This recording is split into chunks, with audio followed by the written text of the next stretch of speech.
I'm Darryl Balasko, and I'm currently working with REMAX One Group.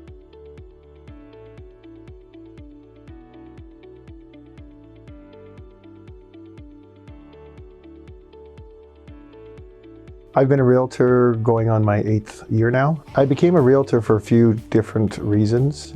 My mom was actually in real estate back in the 70s. I remember she had to have a lot of dimes in her car to make calls from payphones. What I enjoy about real estate for myself personally is be able to be my own boss, to work for myself, and I've worked for myself before, so I know the ups and downs.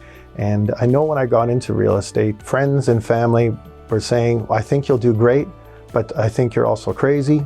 But it's also an extremely rewarding business in so many ways. Before becoming a realtor, my education included a Master of Arts degree, majoring in political science. That led me to my first job out of university as a policy analyst with Manitoba Environment. I've held a number of policy analyst positions with the provincial and federal governments. Then I went into fundraising, and I worked for nonprofits as well as worked at the University of Winnipeg as Director of Development, which is the head of all fundraising for the university, just prior to getting into real estate. Past education and experience helping me in my real estate career has been important, especially in a couple different ways. One is working with people, and most of my positions have been working with the public, and as well as negotiation, which I actually enjoy to work with other people and negotiate, or in this case in real estate. But prior was working with governments in negotiation with other governments. So that has really helped me in my current career. My best day as a realtor, I would say really is my first sale. It's when you get into the business, there's so much to learn. You're almost feeling overwhelmed, and it's okay to feel that way, and that there'll be a lot of support for you. Finishing that deal, learning how that the process is, was really important, and just the satisfaction of someone, a client, that they're happy with what happened in the end, and that they have a home, and that you did your job well.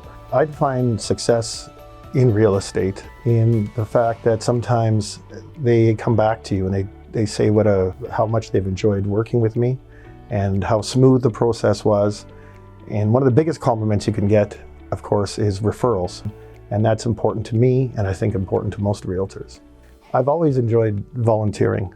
It didn't matter what scope it might be, how many people are involved, but for me, it's really giving back to the community and making a difference, because we really can all make a difference. And through volunteering, it is really the most rewarding compared to pretty much anything else you can do, in my mind anyways.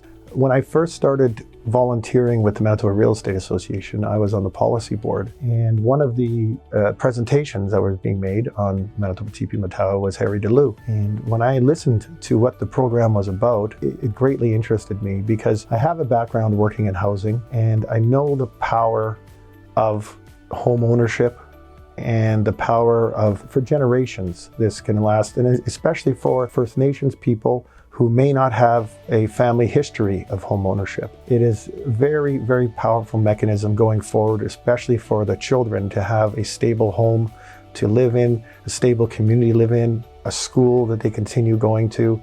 And it just creates the idea that, yes, that those children will also want to become homeowners. I joined the Manitoba Real Estate Association Board of Directors because of some of the advocacy that they've been working on over the last few years. Of great interest was one program, especially the Fair School funding program that they've been working on for many years to lobby government to make it more equitable for constituencies that have lower incomes and a lower tax base, where it should be across the board from general revenue for the provincial government. If one was looking to volunteer, there's a myriad of opportunities out there. There's nonprofits, there's also school associations, there's community programs. There's so many very rewarding opportunities out there. But the number one thing I think is that you look at something that really interests you. For me, it was really important to work where my children went to school or daycare, and that's the boards that I went on. I also worked as a parent-teacher, president of the Parent-Teacher Association for 8 years at the Earl Grey School. And so that was very personal for me. It was something I could put work into that I felt good about, and the outcomes. For my free time, I enjoy spending time at our cottage in Penema, just south of Winnipeg Beach. Spend a lot of time doing yard work because doing work at the cottage is not like doing work in the city. It can be quite enjoyable. I don't mind cutting the grass out there. As well as myself and my family we go on fishing trips to northwestern Ontario. We've just recently discovered we can fish on Lake Winnipeg and do quite well. I'm not afraid of it anymore. Well, you got to be careful, of course. And we also, actually as a family, the four of us went to a Bomber game this year. We've been season ticket holders for many years. And then family vacation every year, depends on business, of course, whether you do well or not, because now the kids think they're going every year.